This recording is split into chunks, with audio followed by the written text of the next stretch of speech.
Welcome to the Platinum Agent Podcast, where gold is just the beginning. I'm Renee Ruth, top producing agent, global real estate educator, and, believe it or not, a 2025 Grammy nominee.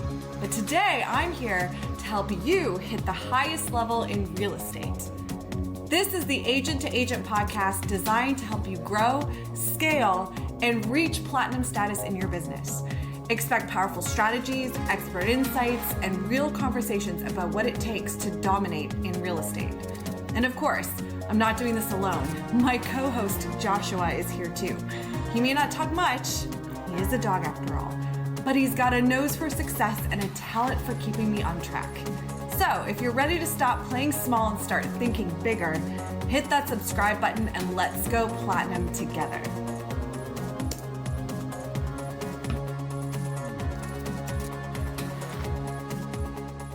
Welcome to Platinum Agent Podcast. My name is Renee Ruth. I am a top producing agent and a global real estate educator. And I have built this podcast because I'm passionate about helping agents to build brands, to bring insights on business strategies, mindset, and scaling towards success. And I do that by bringing in other successful agents. And today I'm so happy to have Andrea Gordon on our podcast. She is a real estate professional in the Bay Area, so the other side of the country from me. She's got years of experience in the industry and brings valuable insights and fresh perspectives to the challenges that we face day to day in our industry. And she's also got her own podcast, which you absolutely should check out. It's called Realizations Podcast. And she shares strategies there too. So if you like what you hear here, jump over there because she's got a whole lot more for you. Let's bring her in. Welcome in, Andrea. It's so nice to meet you. Thank you. Thank you very much for having me on your show today. I appreciate it.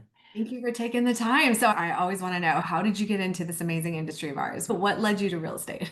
There are many different routes, but I'll start with my family was a large Icelandic building family, and my uncles were Henry and Ellis Stoneson, and they built Stonestown Gallery, where the Stonestown Galleria and Mall is in San Francisco. They built most of the Lake District.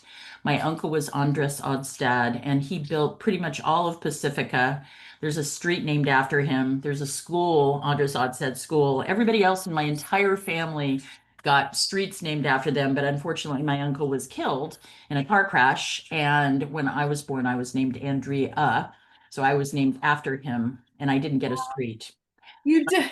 But my grandfather was also named Andres, so that's how I ended up with Andrea. And as far as real estate is concerned, I avoided real estate my entire life. I went into theater. I got my BA from UCSB Santa Barbara in playwriting, and then I went for my master's degree in theater direction at San Francisco State University, and I directed all over the country and had a pretty successful career as a theater director. But when you have a pretty successful career as a theater director, you're making probably $30,000 or $40,000 a year. And so with that and $2.50, I could buy a cup of coffee. And by the time I hit 40, I was, okay, this is getting old, sleeping on board members' couches, never being in one place longer than a year at the max. And so I felt like I needed to develop a life.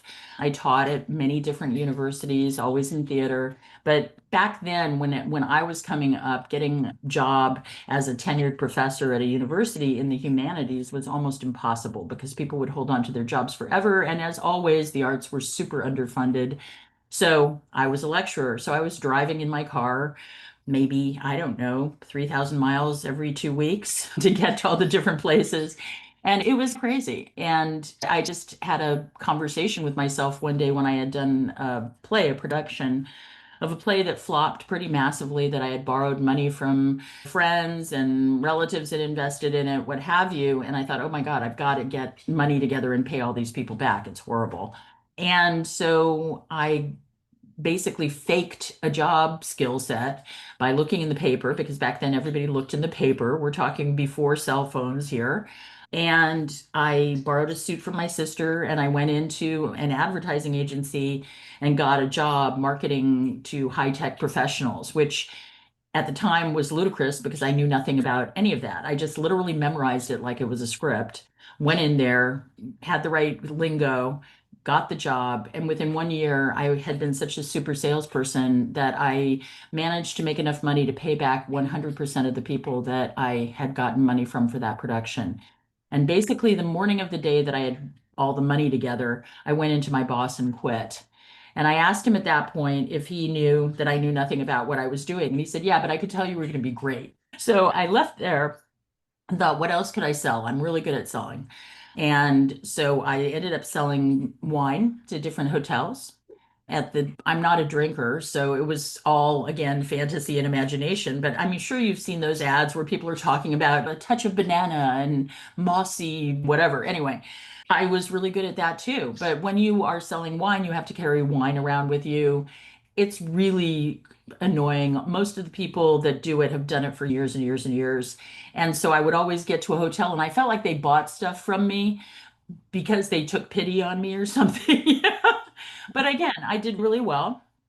And within about 6 months, I was so fed up with it that I thought, what else can I sell? So I started going to I love cars. So I started going to high-end car dealerships and I also went to real estate offices. And I noticed that all the salespeople in the high-end car dealerships were men, and all the service people, like the receptionists, what have you, were women. And then I went into real estate offices and it was all women.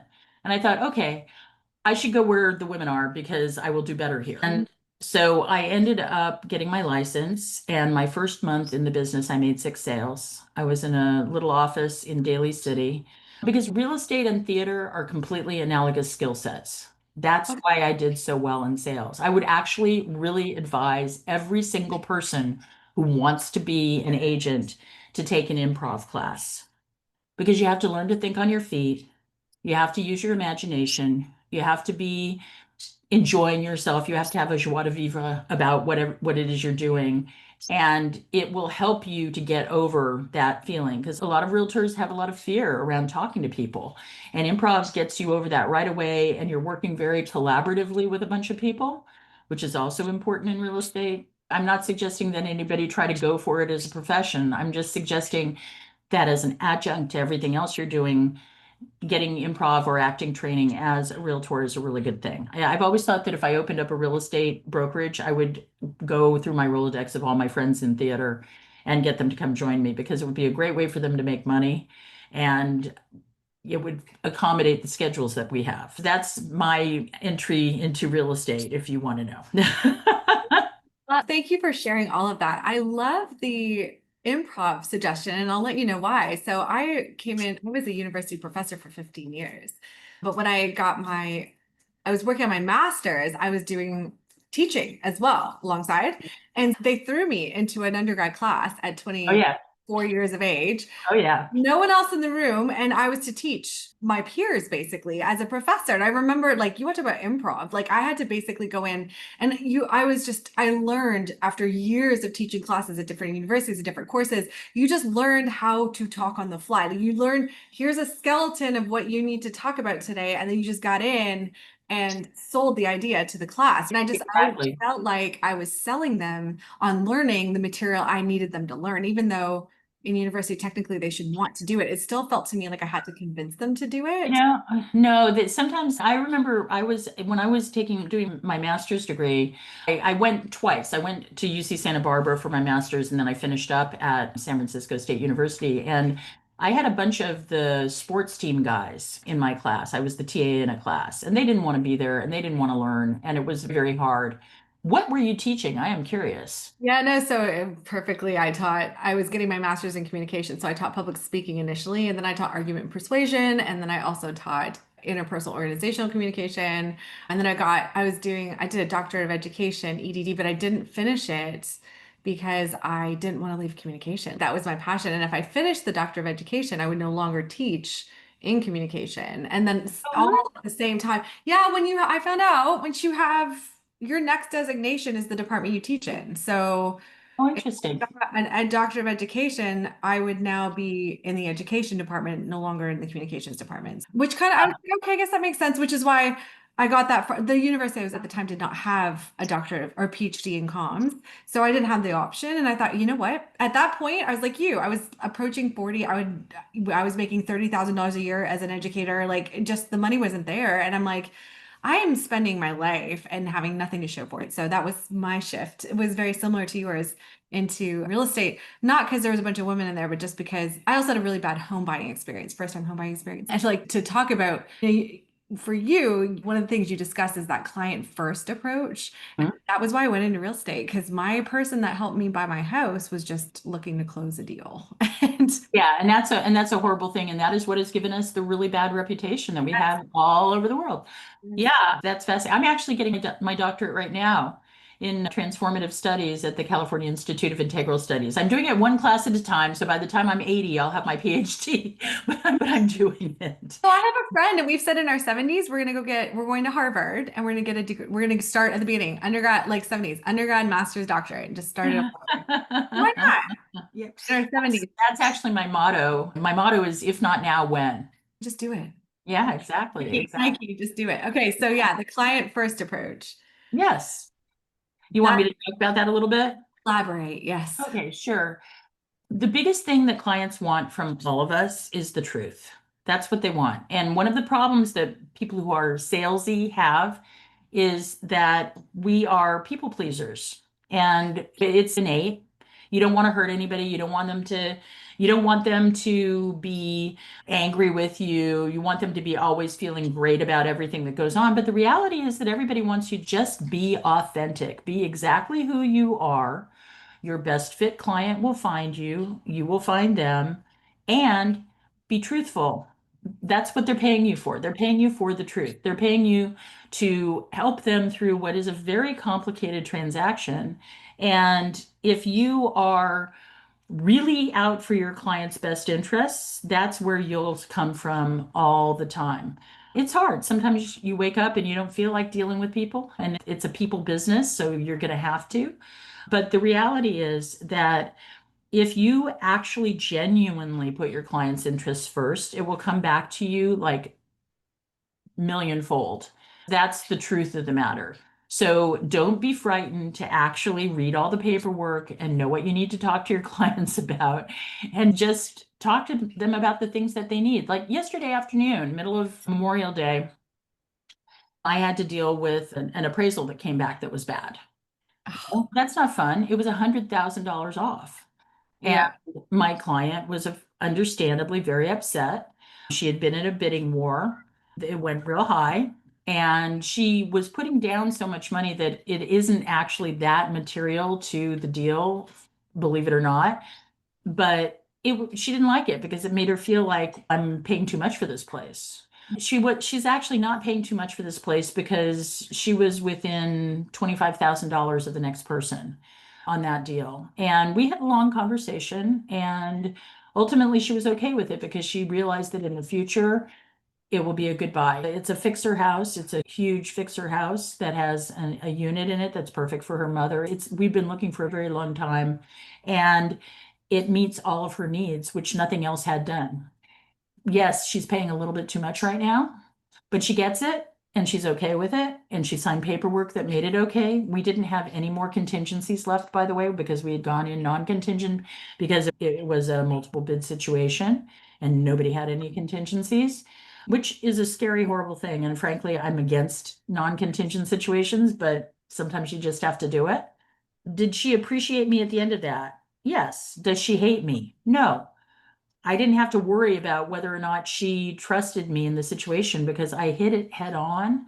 I didn't hide anything. I came straight at it and talked to her like she's an adult because anybody who's buying a very large purchase like this is probably an adult and probably sophisticated enough to understand what they're getting themselves into. And so it was hard, but it worked. And that's the thing. If I could give realtors anything out there in the world, it's to stop being fearful of just talking to the people you need to talk to. It doesn't matter who it is, whether it's a new client that let's say Zillow sends you a lead. I know you have fear picking up the phone and calling them, but they're there because they want to buy a house. They don't care about you, or whether it's talking to a client about an icky situation like the one I'm talking about with the appraisal, or whether it's just the act of screwing your courage to be at an open house and meet people and be there and be fresh and be exactly who you are. Being exactly who you are is the thing that's going to make you money when it comes right down to it. I tell everyone that because they're like, oh, Renee, I can't be as bubbly as you are. I can't be. They insert my trait that's they think has been what's led to my success. And I Right. have to, and I say think very specifically because there are lots of people who are successful that are more reserved, are more, it's not, that is not the success. It's finding your best fit client and branding yourself in a way that allows those people to find you. I have a dog on my business card, and I had somebody say to me, "Don't you feel, aren't you concerned about the fact that you may ostracize people who don't like dogs?" I said, "Not at all." I said, Right. "Because I know 9 times out of 10, if they're dog people, we're going to get along already. We have a common ground." That's what I tell every agent. When you get out into the community, open houses, where when you meet them, find common ground. That should be the first thing that you try to do. And I think of improv. You got to read a room, right? So when you walk Right. in, if you're talking and it's not jiving, pivot. Don't keep going down that lane. And I think Right. I take that improv suggestion to other agents that struggle because I think it is very powerful. But we keep discussing fear, and agents are afraid of this and afraid. And I think one of the biggest things that slows people from success is fear. Sometimes it's fear of success itself. Oh, Um, yeah. can you share mindset things like how discuss how it plays a pivotal role in handling the ups and downs of our industry and success? Sure. I have a paperweight that says, what would you attempt to do if you knew you could not fail? Because the biggest fear that people have all the time, besides the fear of death, which I think is reasonable in some situations, is your fear of failure. But I also think people have a fear of success because people have what's called imposter syndrome. People don't understand that what they're doing is valuable. They don't appreciate themselves. They have an inner critic in their head that says, you're not good enough, you're not this enough, you're not that enough. And if they don't drown that sound out and figure out a way to get around that, they're going to be living in fear in a funny way. Fear is the most dangerous thing in the entire world. Fear is what causes someone to inadvertently jump off a cliff. Fear is the thing that makes you like, okay, I have a horrible fear of spiders. I am terrified of spiders. It is the stupidest thing in the history of mankind, but I have it. And I broke my nose long time ago because was I was walking through a yard and there was a spider web and I didn't see it. And I literally ended up with the spider on me and I couldn't figure out how to get it off. It was just a garden spider, but I was terrified of it. And it was like that time in dusk when it's almost dark and I couldn't see where I was going in the yard because I hadn't been there before. And I ran into a tree. I ran Oh, into a tree with my face. no, because of a spider. Yes, Oh, because of a little dinky spider that probably was way more scared of me than I was scared of I it. know. And so I'm also a hypocrite because, like, whenever there is a spider, I'm calling my husband, going, "Can you put it outside? Can you save it? Don't kill it! Don't kill it!" No, I don't kill. I got asked the other day what's the last bug I killed. I'm like, none of them. I like scoop them out. Like just Yeah. And there's also spiders and bugs in general are flying massively, and we need all of those insects. People don't realize how important they are to the ecosystem. In any case, fear will make you break your nose running at full speed into a tree. Fear is a really dangerous thing. It has basically our job is actually to take a step back and make sure that nobody is filled with fear and doing stupid things. That's part of what we're supposed to do. We're supposed to stay the calm one in a situation, not lose it because your client, you know how when a baby cries and if you were to like, oh, sweetie, poor baby,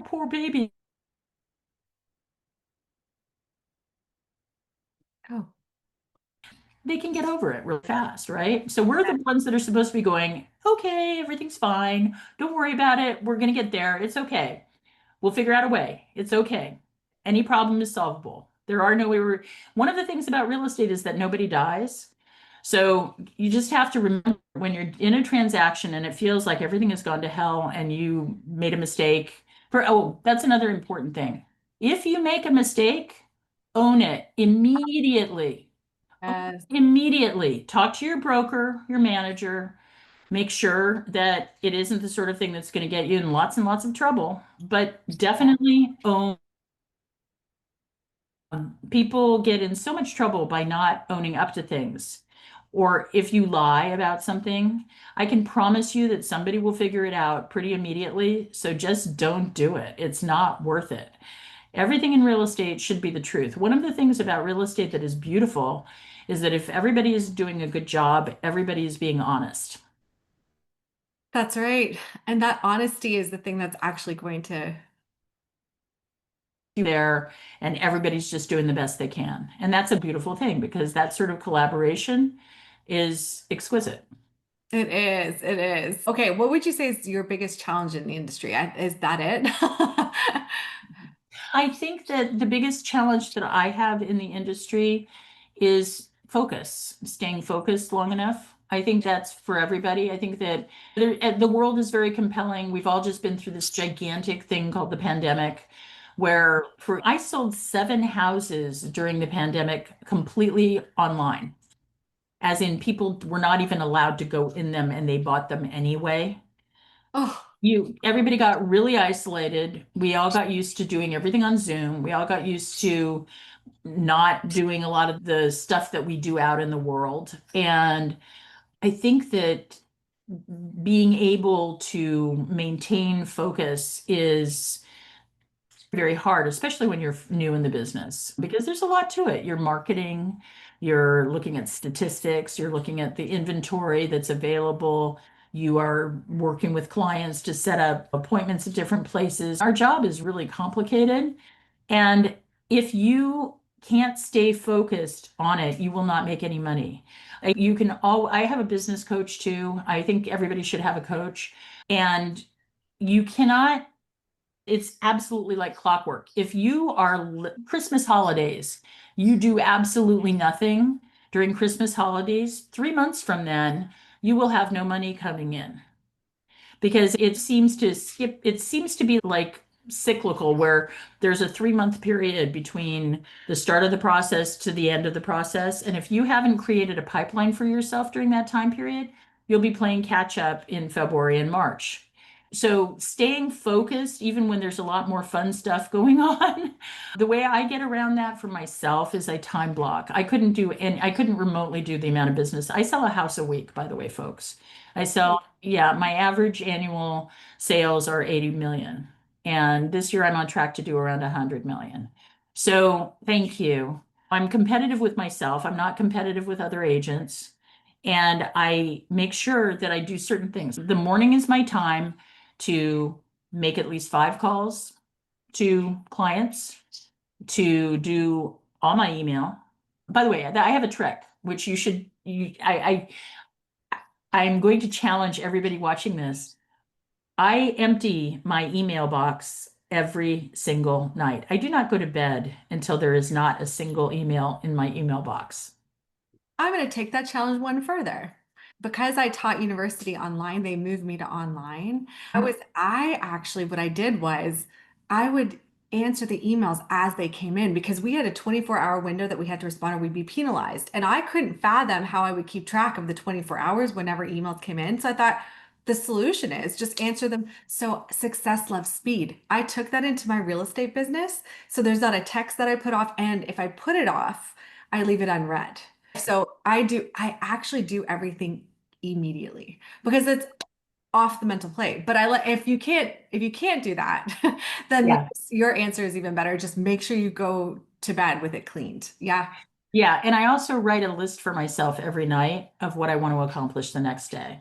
My uncle Andres, who built 30,000 homes in the Bay Area, that was his trick, was writing a list. And it was like family lore. I heard about it and thought, that's a pretty good idea. It focuses you for the next day, gives you an idea of what you need to accomplish, and also sets you up to be focused from the moment that you wake up, honestly. So those are 2 things that I do. The other thing, Muhammad Ahmed, he was my first broker, and I just loved him. He was at Century 21 Imperial in Daly City.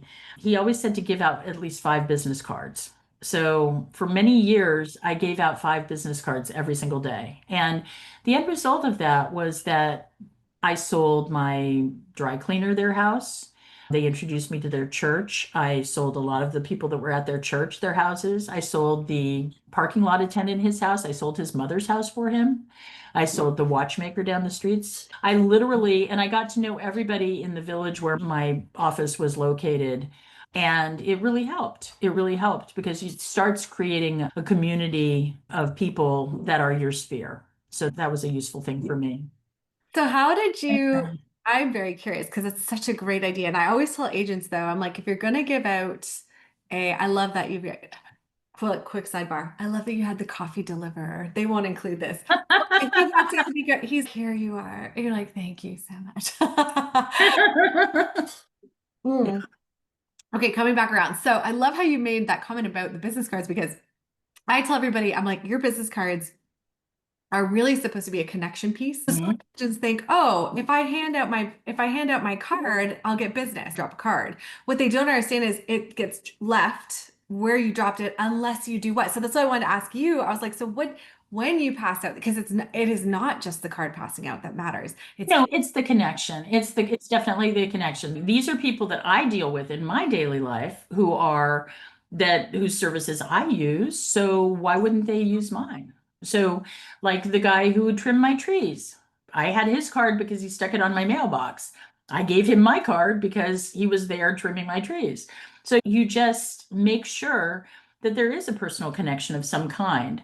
One of the other things that I do, I write the real estate columns for 2 magazines and they're local. And because I write the real estate columns, people call me and question me all the time. So find something in the way that you're marketing yourself that gives value. I give value in what I do. I'm not like giving recipes or talking about spring has sprung or anything like that. I'm literally talking about the market. I'm giving market stats. I'm giving the idea of what's going on, what their neighbor's house sold for, what they can expect if they do X, Y, and Z. So you want to do something that is of value for the people, because if you do that, then they will remember you as a person who brings value. So is that the major way that you stay competitive in the Bay Area? Because I know the Bay Area is probably very fast paced. I work in a very small market, 80,000 population, 2,000 agents. So my ability to ever hit 80 mil here would be impossible. But in your market, they're higher, but it's faster paced. How do you stay competitive in that market? Many things. Yeah, I'm actually ranked in the top 200 agents in the whole state of California. And I keep aware of all my stats because I'm highly competitive and those things matter to me. So I always can tell you how many deals I've got going on, what I'm making from that, what I'm spending on it, what my actual net out of that is based on if I'm paying for staging or photography or whatever it is. So I have a clear idea of what my income is going to be moving forward. And how I stay competitive in a really competitive market is by being very present and focused. I know that sounds like just obvious, but I was on the board of directors of our association for almost 15 years. I also am on the board of the multiple listing service and the committee for the multiple listing service because I really like that part of everything. And so I know every realtor there is around. In some neighborhoods that I serve, I am personally responsible for about 10% of the listings in those neighborhoods. So my name is always out there. I have bus benches up and down a major street in our town that I have had for 20 years. They'd be ridiculously expensive if I didn't have the contract that I have with them. And so I'm probably doing it today. I don't know that I would do that again, but now I have them. And until I give them up, I'm in a good position with it. I also have charities that I'm involved pretty intensively with, and that introduces you to a whole different group of people. I'm really interested in animal rescue. So my big charity is the Berkeley Humane Society. And 3 years ago now, I created a way to get money for them, and I raised $450,000 for them. Do you think that every single person at the Berkeley Humane who's in their staffing knows about me? Absolutely. But I'm also doing it because I genuinely love the animals. I had Compass. One of the perks that I got when I came to Compass was I got an office. And it was like, I felt like Eloise at the Plaza or something. It was over 1,000 square feet, and none of my employees would come in. And we'll talk about that in a second. None of my employees would come in to come to the office during that time period. So it was like me in the office, which wasn't actually a good look. Like people walking by, oh, it looks abandoned. Yeah. So this last year, I actually, by this point, I was paying for it myself. So it was a very expensive thing to have. And I realized that the Berkeley Humane wanted to have another thrift store. They have one on a street called Solano, and this is a whole other neighborhood. And I went to the president of the Berkeley Humane and I said, what if I sublet my office to you guys? Because it's almost impossible to get into the neighborhood where my office is. And so I just sublet my office. I'm subsidizing them a wee bit to the Berkeley Humane. And they have a thrift store out of there. And everybody in the community knows it. When they broke ground as a thrift store, the newspaper article had me cutting the ribbon. And so that way I help both the Berkeley Humane and I help myself. That's smart. And there are a lot of people who figure out what your hobbies are, figure out what charities are associated with it. Go for things that are really genuinely interesting to you. Like I advertise as a theater person, I still direct, I still write plays, I'm the director of the play reading series for the Magic Theater in San Francisco. So I support theater and I support the arts. So I buy advertisements in the program for the Berkeley Repertory Theater. I also subsidize a scholarship annually for students at the Berkeley Repertory Theater. So my name is always out there among all of those people. In music circles, my mother and father, my father was a concert pianist, my mother was an opera singer. I sometimes buy, there's a thing called Cal Performances that's through Berkeley. They bring in lots of really amazing people. I buy ads through them. So figure out where your interests lie and go there with your marketing. Support the things you believe in and love. That's an important thing. And being somebody who works with a charity, whatever it is, Habitat for Humanity, the food bank, whatever it is, that brings you back tenfold, whatever it is you put into it. That goes back to the start of this podcast where we talked about authenticity. Just be authentically you. And sometimes I think some people aren't even 100% sure who they are. Sitting down and charting out the things. If you're listening to this podcast, sit down and write down the things that interest you. What is it? What do you like? And there's nothing wrong with what you like. It's learning how to take those things to become a household name in that space, especially as you move your business and move the needle. Man, I've really enjoyed having you, Andrea. Thank you so much. I want to let everybody know you've got a website, andreagordon.com. I guess all things Andrea are located there. Is that right? Yeah. I have my podcast, which is Realizations, spelled capital R-E, and then Realizations. And that is on Hulu, Spotify, Apple, YouTube, Amazon. I wrote a children's book not that long ago called Yo-Yo in a Tree. So if you look that up, Yo-Yo in a Tree, you can find it on Amazon. And it's a true story about how my parrot Yo-Yo Ma got out and how we got him back. And then I also work at the Magic Theater. I have a production company called Rainbow Zebra Productions. So you can find everything I'm doing there at rainbowzebraproductions.org. Thank you so much for having me. You are awesome. And your subscribers and viewers are lucky to have you. Oh man, I'm so grateful for them to get to know you and follow your journey. Thank you so much for sharing your successes. And I wish you so much more. We'll stay in touch. Thank you. All right. Take good care. That's it for this episode of Platinum Agent Podcast. If you're ready to take your business beyond gold and into platinum, let's connect. Reach out to me at this email, renee@reneeruthofficial.com, and we'll make something happen.